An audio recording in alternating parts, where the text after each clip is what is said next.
Louvamos a Deus, nosso Criador, porque até aqui nos ajudou o Senhor. Uma vez mais, nos encontramos, ficamos agradecidos a Deus por este dia, por estes momentos que temos para juntos estudarmos a Bíblia. Agradecemos a todos vocês que estudam conosco e que compartilham esses estudos com outras pessoas. A todos que são inscritos no canal Hora Tranquila no YouTube, que clicam no dedinho de joinha e também a todos que nos escrevem dizendo de onde estão acompanhando. Mandamos aqui um alô especial para Genésio Mioto, de Caldas Novas, em Goiás, parabenizando Carolina Lessa, da Igreja do Portal, completando mais um ano de vida. Jane é de Timon, no Maranhão, parabenizando seu irmão Francisco, também completando mais um ano de vida e que ele possa voltar para Jesus. Conceição Aparecida é de Poá, em São Paulo, pedindo oração por todos os familiares. Francineide Fonseca, ela é de São Luís, no Maranhão, pedindo oração por sua saúde. Maria Eclesiaires é de Candiota, no Rio Grande do Sul, pede oração por ela, pelo esposo, pela saúde deles e para os demais familiares aceitarem a Jesus. Esther Veríssima é de Frutal, em Minas Gerais. E todos os demais que nos escrevem, nós agradecemos e mandaremos sempre um alô para vocês. Iremos orar. Pai nosso que estás nos céus, mais uma vez aqui estamos em Tua presença e te agradecemos por todas as bênçãos que tens concedido a cada um de nós e especialmente por este dia de vida e por estes momentos que temos para estudar a Tua Palavra. Pedimos que o Teu Espírito Santo se faça presente na mente e no coração de cada um de nós, nos ajudando a entender a Tua Palavra, aceitá-la e vivê-la em nossa vida. Abençoa todos os que nos pedem orações, todos os que estudam conosco a Bíblia, cada um tem a sua necessidade, seu problema. Abençoe Carolina Lessa, que está aniversariando também, o Francisco, irmão da Jane lá em Timon, e que ele possa voltar para o Senhor. Também pedimos uma bênção especial para a Conceição Aparecida e pelos seus familiares, Francineide Fonseca, pedindo por sua saúde, e também Maria Eclesiaires, por ela e pelo esposo, pela saúde deles e por demais familiares que precisam também conhecer e aceitar a Jesus em suas vidas. Todos os demais nós colocamos em Tuas mãos, em nome de Jesus. Amém. Ontem nós começamos o nosso segundo estudo no Evangelho de Marcos. Vimos Jesus fazendo os primeiros convites aos seus primeiros discípulos. Ele chamou Simão, chamou André, que eram irmãos, depois chamou Tiago e também ele chamou André, melhor dizendo João, que era irmão de Tiago, e eles deixaram suas redes, deixaram os seus afazeres, a sua pesca, para se tornarem pescadores de almas. E é isso que Jesus também hoje nos convida. Jesus nos convida a deixarmos todas as coisas que nos prendem a este mundo e que nós damos muita importância e às vezes nos esquecemos da nossa missão, que é testemunhar de Jesus. Jesus nos chama então para que nós possamos tomar a decisão de segui-lo e testemunhar desse Jesus que quer salvar a cada ser humano. O evangelista Marcos, ele está aqui apresentando o ministério de Jesus no seu dia a dia, o que acontecia, o que Jesus fazia. Marcos, ele apresenta o evangelho em movimento. O evangelho é o próprio Senhor Jesus Cristo, ele é as boas novas que Deus enviou a este mundo para salvar a humanidade. E aqui em Marcos capítulo 1, versos 21 a 28, Marcos 1, versos 21 a 28 diz assim: Jesus e seus seguidores foram à cidade de Cafarnaum. Quando chegou o sábado, entrou na sinagoga e começou a ensinar. O povo ficou admirado com seu ensino, pois ele falava com verdadeira autoridade, diferente dos mestres da lei. De repente, um homem ali na sinagoga, possuído por um espírito impuro, gritou: "Por que vem nos importunar, Jesus de Nazaré? Veio para nos destruir? Sei quem é você, o Santo de Deus." "Cale-se", repreendeu-o Jesus. "Saia deste homem." Então o espírito imundo soltou um grito, sacudiu o homem violentamente e saiu dele. Todos os presentes ficaram admirados e começaram a discutir o que tinha acontecido. "Que ensinamento novo é esse?" perguntavam. "Como tem autoridade? Até os espíritos impuros obedecem às ordens dele."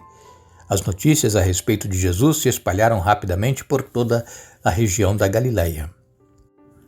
Jesus aqui, segundo o relato, estava em Cafarnaum. Cafarnaum fica ali na Galileia e, como a maioria de vocês sabem, Galileia fica, ao norte de Jerusalém, de Israel. E Jesus, ele nasceu na Judéia, mas ele precisou sair de lá porque as pessoas não aceitavam os ensinamentos de Jesus. E como diz o ditado, que o profeta ele não faz milagre em sua própria casa. E Jesus então precisou ir para essa região, lá no norte de Israel. E essa região era composta daquelas 10 tribos que se separaram das 2 tribos lá de baixo, de Judá e Benjamim. E essas 10 tribos já não faziam mais parte do reino de Israel, porque eles haviam se corrompido com as demais nações, especialmente a Assíria, e haviam se misturado com eles. E então essas 10 tribos eram rejeitadas pelos próprios judeus. Inclusive nessa região norte fica Samaria, e os samaritanos, eles não se davam com os judeus.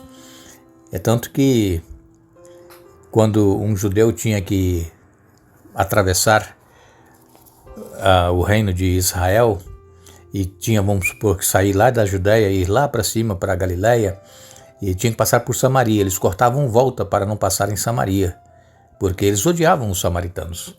Agora, Jesus não. Jesus, ele veio exatamente para as ovelhas perdidas da casa de Israel.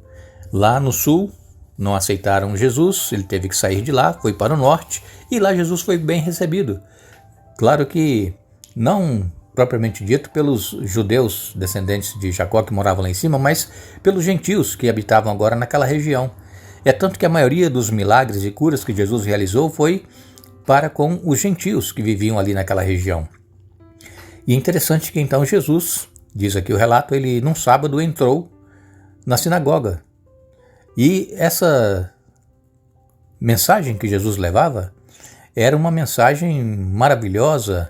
A doutrina dele tinha autoridade. E os próprios ouvintes que estavam na sinagoga falaram assim: mas que doutrina, que mensagem maravilhosa é essa? Que autoridade que ele tem? Ele não é como os escribas. Às vezes, irmãos, nós até pregamos bem, falamos bem, temos conhecimento, mas nós não temos a unção do Espírito Santo. Jesus ele tinha autoridade porque ele foi batizado e o Espírito Santo desceu sobre ele em forma de uma pomba. Ele foi cheio do Espírito Santo para realizar o trabalho que ele veio realizar.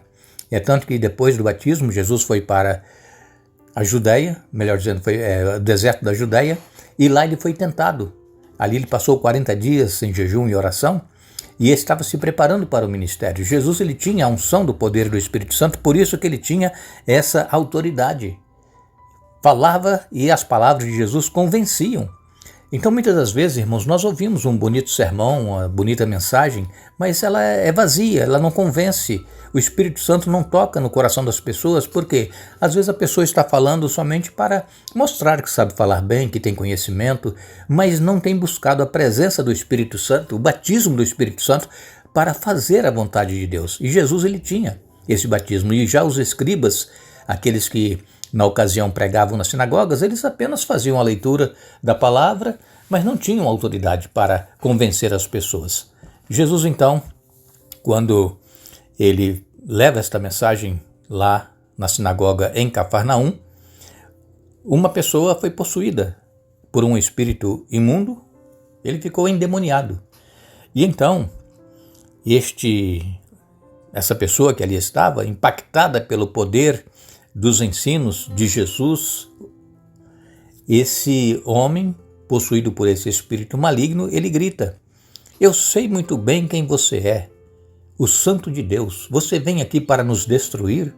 Vejam, o demônio, ele reconhecia, ele sabia que Jesus é Deus, ele sabia que Jesus veio para vencer o pecado e que Jesus veio para destruir as obras malignas.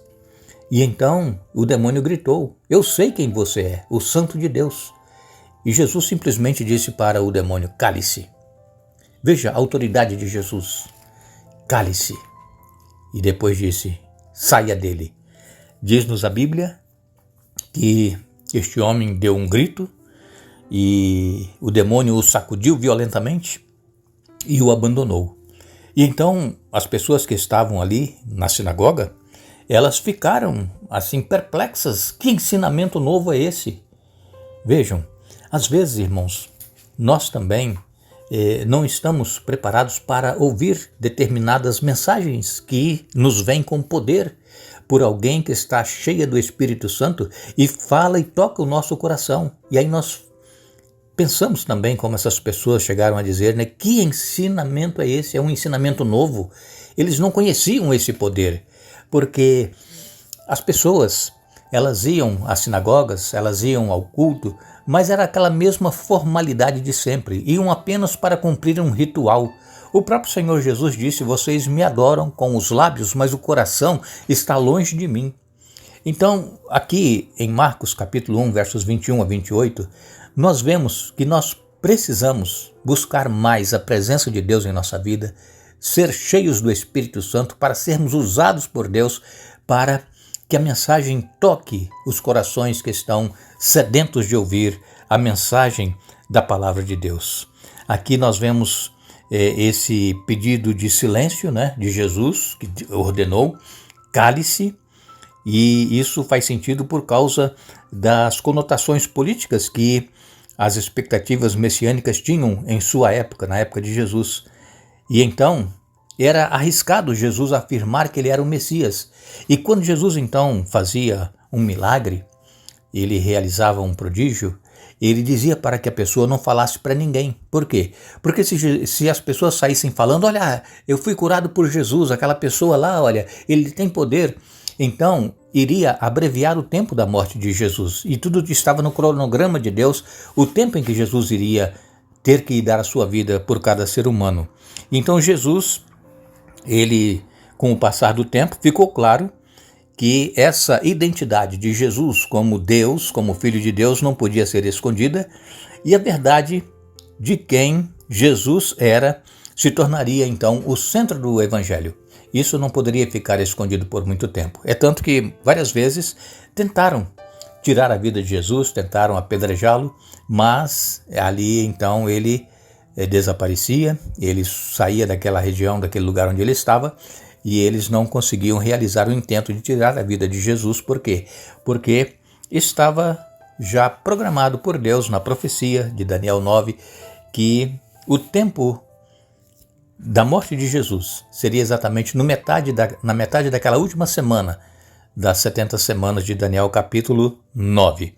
Então as pessoas, elas precisam não apenas saber quem é Jesus, mas elas também precisam tomar uma decisão sobre como irão responder à sua vinda a este mundo quando ele veio como bebê e o significado dessa vinda para as pessoas. Então é importante as pessoas saber quem é Jesus, mas acima de tudo tomar uma decisão ao lado desse Jesus, porque não adianta nada nós sabermos quem é Jesus, crermos que ele nasceu há 2000 anos atrás, lá em Belém, que ele viveu aqui neste mundo, mas não tomarmos uma decisão ao seu lado. Que nós possamos tomar essa decisão e que isso fique gravado em nossa mente, que nós não nos esqueçamos daquilo que Deus fez e pode fazer por cada um de nós. Nós agradecemos a todos que estiveram conosco hoje, estudando a Bíblia. Retornaremos amanhã para dar sequência ao estudo da semana. Mas lembramos a todos que não é dos fortes a vitória, nem dos que correm melhor, mas dos fiéis e sinceros, como nos diz o Senhor. Que Deus nos abençoe.